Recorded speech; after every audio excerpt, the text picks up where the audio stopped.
pangungusap ko po ito ay napakahalaga para sa lahat ng mga kababayan nating Pilipino na makikinig at manonood sa akin, although hindi nakikita ang mukha ko.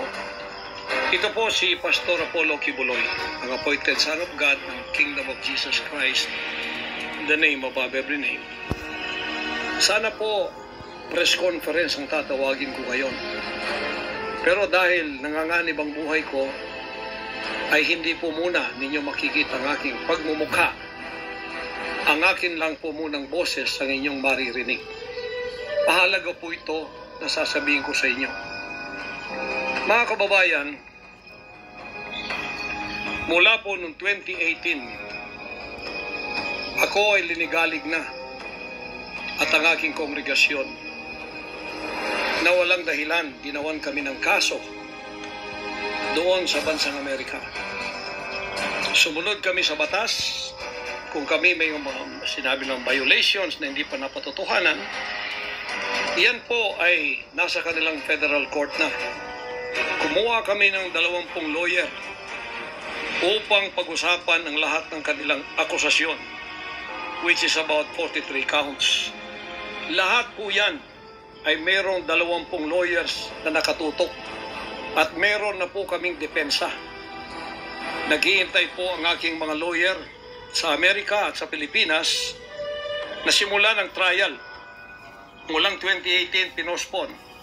Ginawan 2020, pinospon. Ginawan 2022, pinospon. 2021, ganun din.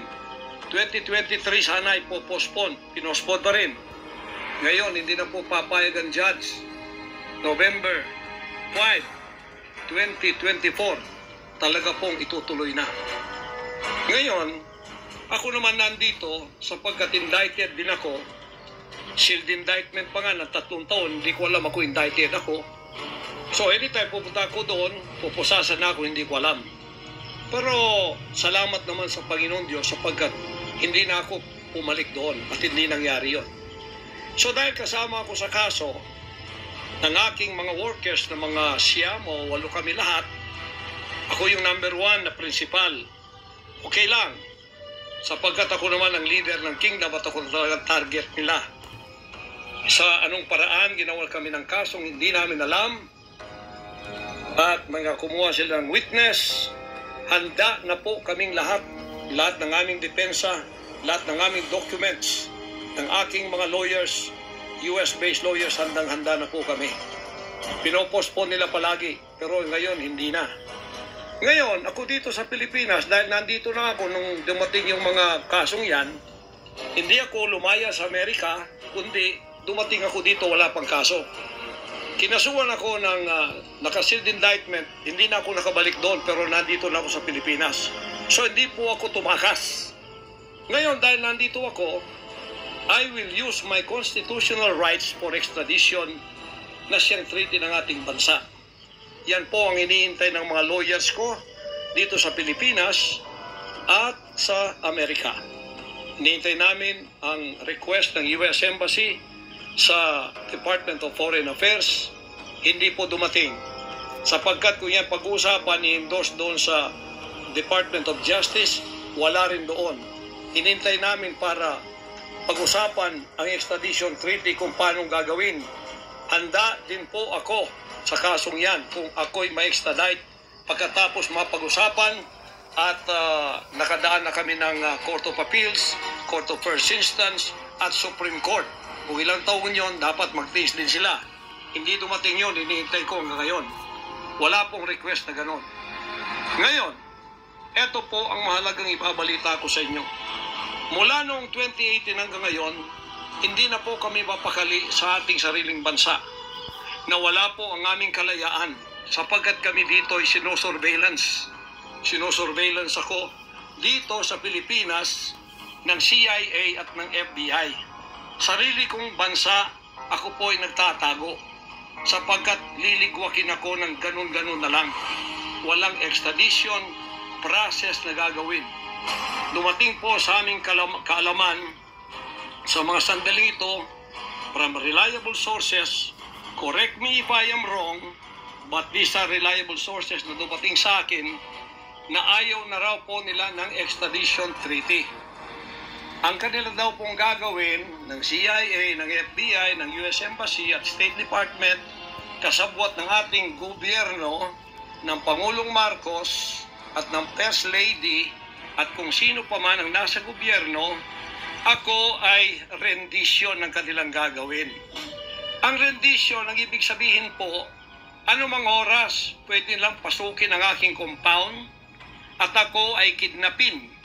It's not only rendition but also elimination. If it is possible, pwede nila akong i-assassinate. So, nandun po sa dalawang yun. Kidnapping or assassination. Killing talaga, murder. Yun po ang dumating na balita sa akin ngayon from reliable sources. Kaya, mulang 2018, alam na po namin na may gagawin sila. Hindi lang namin alam kung paano sapagkat ang iniintay namin ay extradition sapagkat yun ang treaty natin. Ngayon, ito pong gagawin nila dahil hindi na sila dadaan doon ay illegal. Kidnapping or elimination or assassination. Di po ba sa atang sariling bansa ang aking constitutional rights na wala na? Sapagkat ako po ay binigay na sa kamay ng mga banyagang ito ng ating sariling gobyerno ni Pangulong Marcos at ni First Lady Araneta Marcos. Huwag kayong magkaila kung totoo itong sinasabi ko. Angkinin nyo, kung hindi, i-correct ninyo ako. Sapagkat ang buhay ko ngayon ay nanganganib. Kahit mukha ko, hindi ko pwedeng ipakita sa inyo. Sapagkat ako ay binigay na ninyo sa kamay ng mga Amerikano. At gagawin nilang, gusto nilang gawin sa akin, sa aking sariling bansa. Ang aking 11 compounds, araw-gabi, sinosurveillan ng drone. Hindi po kami makatulog, hindi kami mapakali. Baka yung ginawa nila sa amin noong 2020 doon sa Amerika, na bigla kaming pinasok, pinaggigibang pintuan, pinaggigibang lahat ng aming pamamahay sa loob, liligwak lahat, ay gagawin nila dito sa aming bansang Pilipinas sa aking mga compound. Saan man po ako naroroon, nandoon sila nakasurveillance sa akin at naghihintay na lang ng tamang pagkakataon upang ako ay kidnapin o kaya patayin o kaya i-assassinate na ganun-ganun na lang para mawala ako dito sa mundong ito. Na kanilang bakit ako naging hadlang, hindi ko alam. Hindi lang po yun mga kababayan, kundi ang aking leaders lahat kasama na sa elimination. Ito po ang aking Board of Administrators, senior leaders, lahat po sila ay pwede na rin nilang patayin lahat. At pagkatapos hindi namin alam kung anong plano nila sa buong properties namin sa Kingdom Nation. Kahit bakit ganito sila kagalit at bakit ganito ang kanilang treatment sa akin na isang appointed son. Ang ministry ko po ay evangelizing the whole world with the Word of God. Hindi ko naman kasalanan ako'y maging kaibigan ng politikong tulad ni Pangulong Duterte, Vice President Sara. Taga Davao po kaming lahat.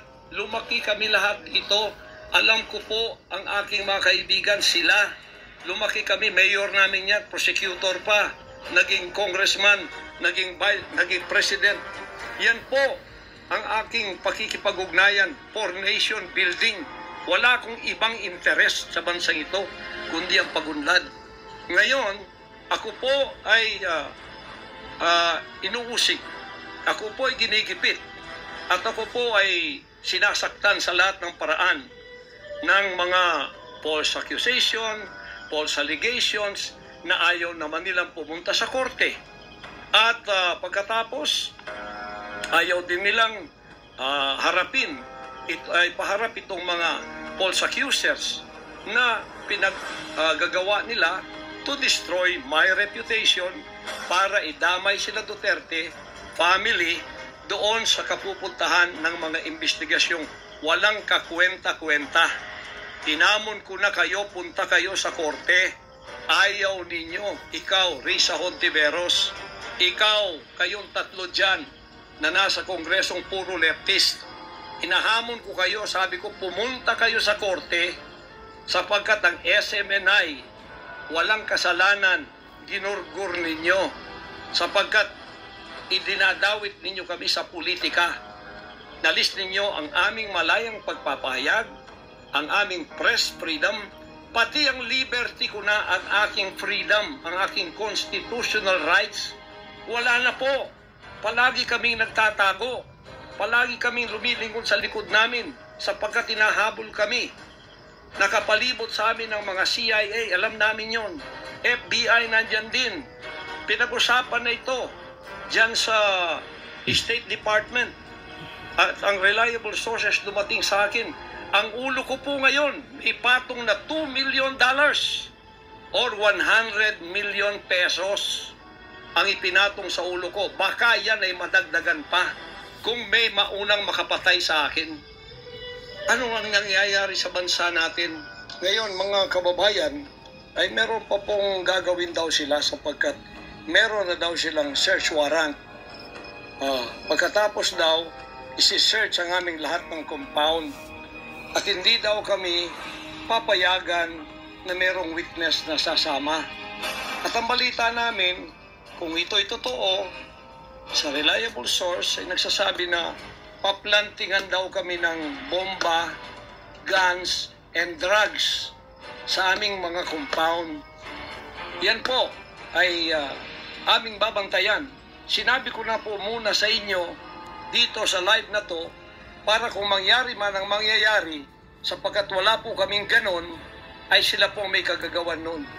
Ganito ka-evil ang kanila pong mga pag-iisip sa ngayon, masyadong desperado. Aywan ko kung bakit. Kung kayo nasa katotohanan, nasa kapangyarihan, bakit kayo natatakot? At huwag ninyong pasamahin ang aming mga abogado para sumama sa inyo sa pagsisearch. Kaduda-duda na yon. Hindi po pwede yun. Maano tayo? Bansang Hapon ng panahon ng gera? Ano to? Panahon ni Hitler? Na wala kaming pwedeng lawyer na sumama sa inyo? Kayo-kayo lang? Pagkatapos pwede nyo kaming barilin pagka kami nakikipag-usap na kailangan may witness para kamerahan namin ang ginagawa ninyo na wala kayong lusot kung meron kayong gagawin na kabulastugan. At pagkatapos, ipapatong ninyo sa amin. Pagka ito'y totoo, we will resist you. Hindi kami violent, pero hindi kami papayag na wala kaming mga witness na sasama sa inyo. Lawyer at saka barangay captain ang hinihingi namin na magiging witness sa lahat ng search na gagawin ninyo sa lahat ng aming pamamahay, kwarto o kung ano. At may lawyer kaming titingin muna sa inyong dokumento kung ano ang isi-search nyo, kung anong bahay, kung anong compound, kung ano lang ang dapat nyong gawin at ilang oras. Hindi to open-ended eh. Kailangan meron sisisi namin ng judge na gumawa ng search warrant na ito pagka hindi ninyo nirespect ang aming constitutional rights. Huwag ninyong tapakan ang aming rights. Hindi din namin tatapakan ng rights ninyo bilang kayo ay nasa batas. Igagalang namin yon. Pero igalang din ninyo kami kasi meron kaming mga narinig na ginawan ninyo ng mga ebidensyang peke. Tinamnan ninyo pagkatapos ipapatong ang kaso sa amin. Religious community po ito. This is a spiritual community. Once tumapak kayo dyan sapagkat kayong nagdadala ng batas, respetuhin ninyo. You are on holy ground. Yan po ay mahal naming banal na dako. Huwag ninyong lapastanganin. Pero hindi namin kayo pipigilan kapag may search warrant kayo. Pero hindi kami papayag na hindi kami makakasama ng kasama namin, hindi makikialam sa inyo. Titingin lang sa lahat ng gagawin ninyo. Kasi hindi na kami kumpiyansa sa gobyernong ito. Gagawa sila ng paraan para kami ay bigyan ng kasalanan. Yan po, babantayan natin yan. Pag hindi sila pumayag, then siguradong magpa-planting sila ng evidence. Pag pumayag sila, then fair ang laban. Hindi namin sila pakikialaman. Titingin lang ang aming mga witness na mga lawyer at saka barangay captain. At kung sino man ang mga witness na nandoon mula sa aming side, kasi nandoon sila. Hindi na pwede gawin wantonly ang kanilang gagawin doon sa aming mga compound na wala kaming witness, because they can do anything to implicate us, to plant false evidences and charges against us. Ganon ang aming mga paningin dito. Kaya huwag ninyo kaming pigilan para pantay ang laban natin, kasi nakikita namin na ang pamamahalang ito ay hindi na po matuwid. Biro ninyo, ginikipit kaming ganito, wala namang kaming ginagawa sa bansang ito. Sinabi ko na muli, hindi kami nagdidil ng drugs, hindi kami violenting tao, hindi kami terorista, mangangaral kami ng mga salita ng Diyos. In fact, dito sa aming compound sa Tamayong, kami ang nakapagbigay ng peace sa mga kababayan nating sinisila ng CPP at PNDF, tinatakot at pinapatay. Ngayon, wala na sila, may peace na kami. Ito namang gobyerno natin, ito ang ginagawa nila sa amin. Biro ninyo mga compound na religious ng Kingdom of Jesus Christ, ginaganito nila. Pero yung pagnanakaw nila sa gobyerno, wala silang sabi.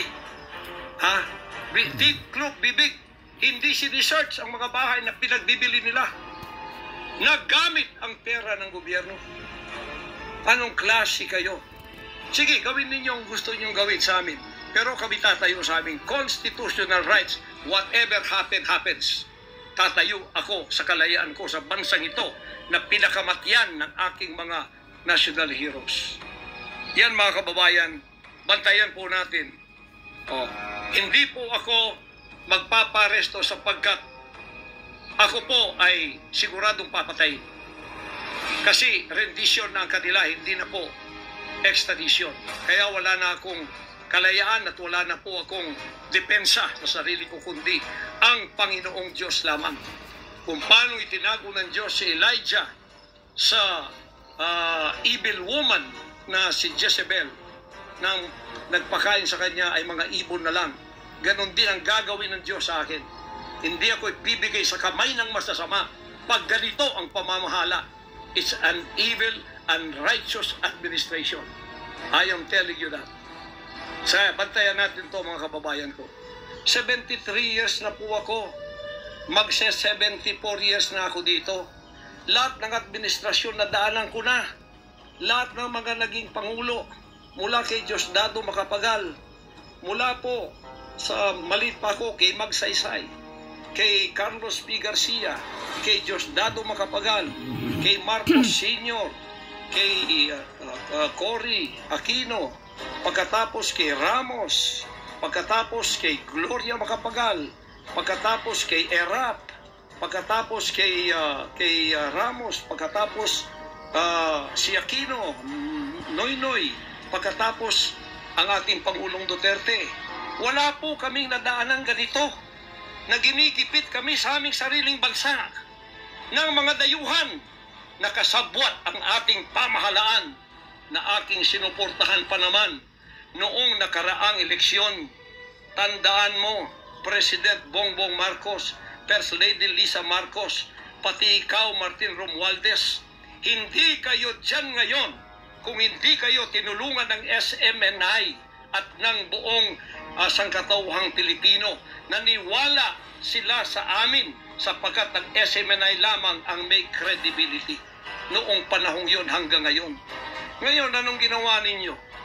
Pinaggagawan ninyo kami ng kasalanan, inilagay ninyo kami sa kahihiyan, pagkatapos ibinilanggo pa ninyo ang dalawa naming mamamahayag, pagkatapos inaapi ninyo kami ng ganito-ganito lang. Ang aming pong tolerance, it has come to the rim. Our tolerance has been to the roofs already. Alam ninyo, hindi na po biro itong nangyayari sa bansang ito. Kung pababayaan po natin ang ganitong mangyayari na ang mga dayuhang tulad ng Amerikano, CIA, FBI, State Department, US Embassy, gigipitin tayo with the connivance of our own President and First Lady and other members of the Congress. Kung pababayaan natin ito, nangyayari sa isang Pilipinong tulad ko na gumagawa ng kabutihan, trying our very best, para makatulong kami, humanitarian, Children's Joy Foundation, dinemonize kami, kinriminalize kami. Biro nyo, ginagawa niyo dangerous criminal organization ang Kingdom of Jesus Christ. Buong sanlibutan, ang akin pong 38 years na munga ng mga 6 hanggang 7 milyong kaluluwa na niwala sa katwiran at nagbago ang buhay. Ngayon, ginaganito niyo ako ng dahil sa inyong politika na ang aking itinataas naman ay mga leader na tama tulad ni Duterte. Kasalanan ko ba yun? Na maniwala ako sa isang leader na matuwid at akin siyang itaas. Pagkatapos ganito kayo kadesperado para ako'y patayin at ang lahat ng aking mga senior leaders papatayin din hanggang yung mga leaders na pwede pang pagkatiwalaan papatayin ninyo. And then you take over all of our properties and compound. Pagkatapos, lilinlangin ninyo ang mga tao. Pagkatapos, magtatayo kayo ng sariling korporasyon. I-incorporate ninyo doon ang lahat ng properties na pinaghirapang blood, sweat, and tears ng aking mga members all over the world. Tapos, biglang-bigla, ililipat ninyo doon sa inyong bagong korporasyon. At pagkatapos, itataas ninyo ang kamay ng isang tao tulad ni Bandari at sasabihin niyo, ito ang leader ninyo ngayon. Ano ang Kingdom of Jesus Christ? Political government? Hindi po ganon. Mangyari ng mangyayari. Hindi po papayagan ng Panginoon Diyos ang mga bagay na itong nangyayari sa ating bansa sa mga sandaling ito. Kung ako, mabuting tao, kung ako nangangaral ng katuwiran, kung ako tumutulong ng kusang loob at hindi nagpapautang loob kanino man, ginaganito ako. Sino pa kaya kayo, mga kababayan ko? Bumukas na po ang mata natin. Magkaisa na tayo at alisin ang evil administration na ito na siyang ginagamit ng masamang espiritu upang ang kadiliman ay bumalot sa buong bansang Pilipinas. Alam ko, mahal ninyo ang Pilipinas, mga Pilipino. Naghihintay lang tayo ng tamang pagkakataon. Meron pa bang ibang pagkakataon? Tingnan niyo nangyayari sa Kongreso. Tingnan niyo yung korupsyon. Tingnan niyo yung droga. Mismong ating presidente, mismong kanyang pamilya, inakusahang druggists, inakusahang mga drug addicts. Wala tayong ginagawa. Mismong Pangulong Duterte na nagsabi niyan. Mismong naririnig natin araw-araw, durugista siya. Pagkatapos, kami pa ngayon ang inaapi-api sa aming paglilingkod. Pagkatapos sila ay mga kriminal na nakaupo dahil may kapangyarihan. Kami ngayon ang liligwakin nila. Hindi ba yan karumal-dumal sa harap ng ating Panginoon Diyos? Hindi ba yan ay isang pamamahalang hindi tama? Si Nebukadnezar, pinakain ng damot, ginawa siyang hayop. Ang kanyang anak si Belshazzar, nakakita ng handwriting on the wall. Pagkatapos, inalis ang kaharian sa kanya at ibinigay kung sino ang magiging matuwid na haharap sa Panginoon Diyos. Anong tingin ninyo sa akin bilang pastor? Dinemonize.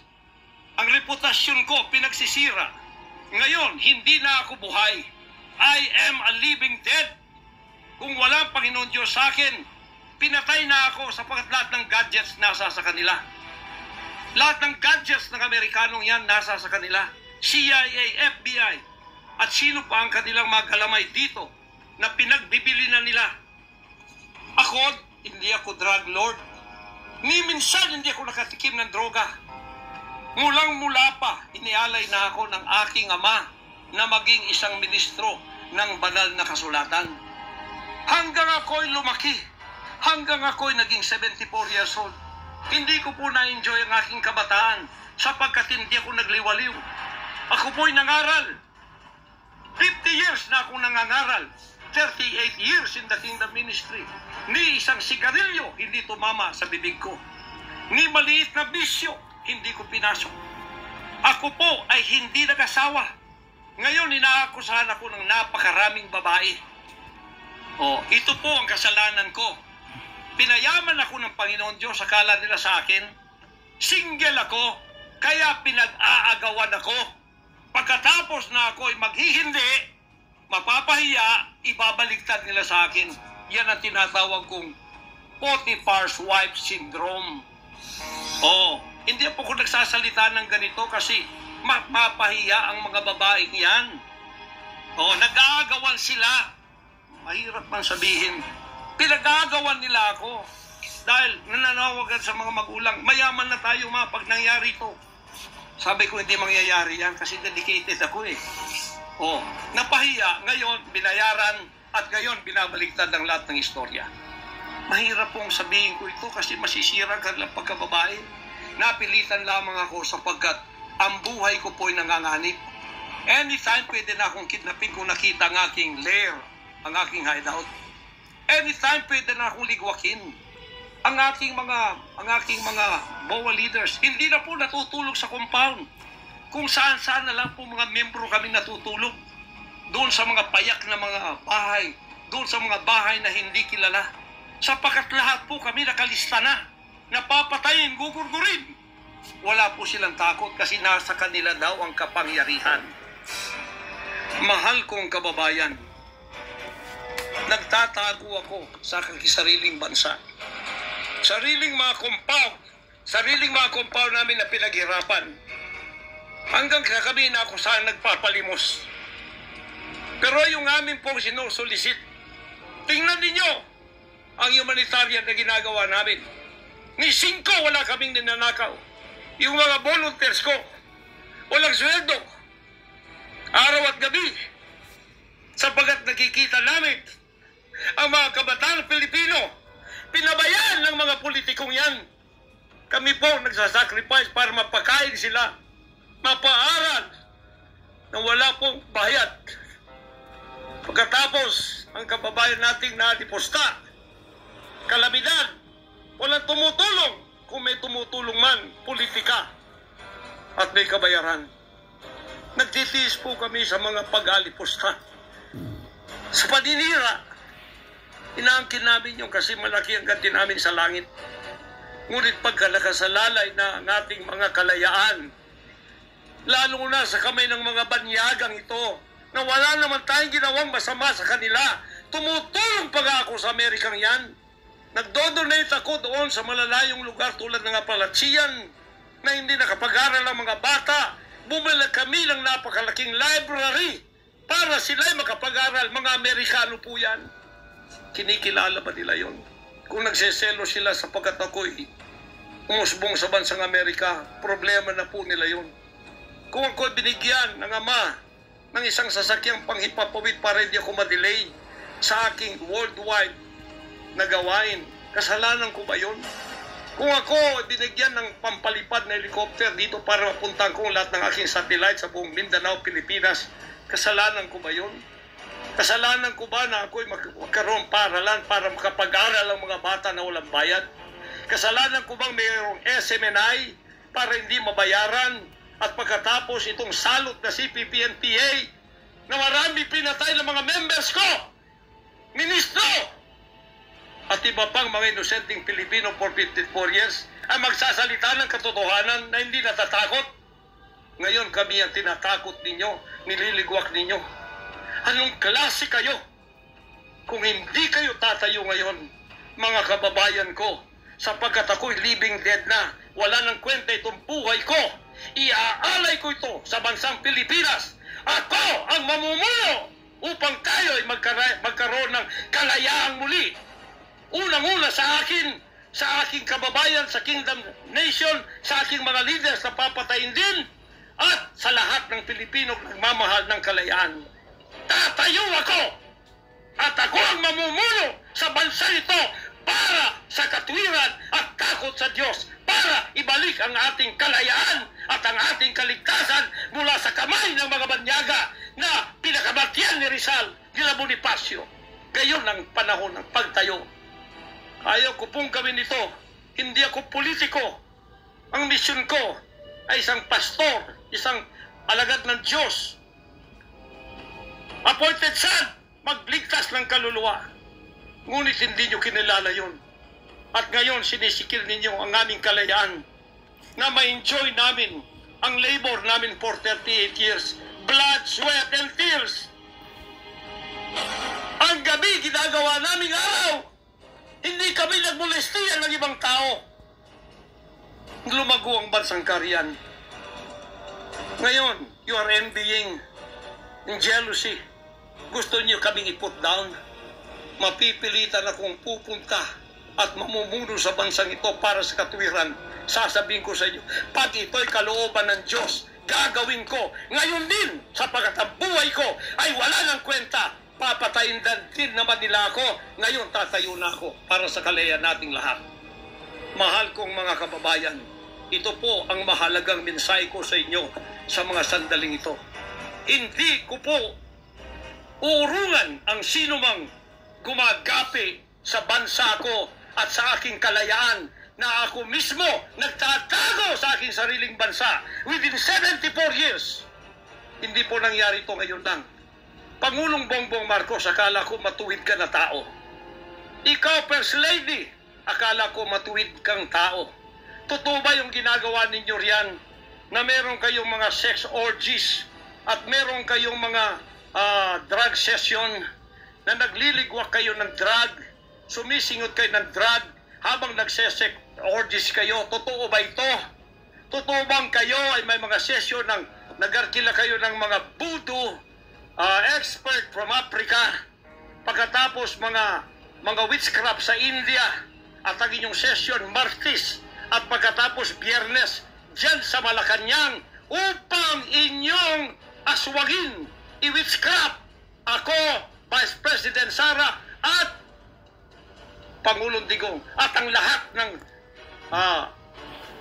tutol sa inyong paglilingkod. Biro ninyo, naging demons na kayo. Nag-devil worship na kayo kung totoo man ito. Nag-devil worship na kayo kung totoo man ito. Para lang kayo ay manatili sa kapangyarihan. Para lang kayo ay humawak ng aming pera. Hindi ninyo pinaghirapan. Kami po ay nagbibigay ng taxes. Lahat ng aking kingdom materials from China, may taxes lahat yan. Milyon-milyon ang aming binabayad. Ngayon, ginagawa pa ninyo sa amin ito? Matuwid ba kayo? President Bongbong Marcos, Lisa Marcos, makinig kayo. Totoo ba na gumawa kayo ng aksyon kasama ng FBI na ako ay nyo nang ipaligwak at binigay sa kanilang kamay? Kaya't sila'y gumagawa ng ganito with impunity sa aking sariling bansa. Kung ganyan ang ginawa ninyo, I will not honor you. I will not respect you because you did not honor me and you did not respect me. You are no longer worthy to be our trusted leader. Mabuti pa, hanggang maaga pa, Bongbong Marcos, Lisa Marcos, Martin Romualdez, bumaba na kayo sa posisyon. Mag-resign na kayo sapagkat hindi hihinto ang tinig na ito habang naririyan pa kayo. Mga kababayan, tatayo ako sapagkat patay naman ang din ako. Tatayo ako hanggang buhay pa, hanggang may hininga pa ako para sa natitirang buhay ko ay magkaroon naman tayo ng boses at magkaroon ng kahit munting kalayaan na lang mula sa mga banyaga na kasabwat ang mga makapiling Pilipinong ito na itinayo natin sa kapangyarihan. Akala natin ay maasahan natin sila. Mga demonyo pala. Sorry to say that, but that is the truth.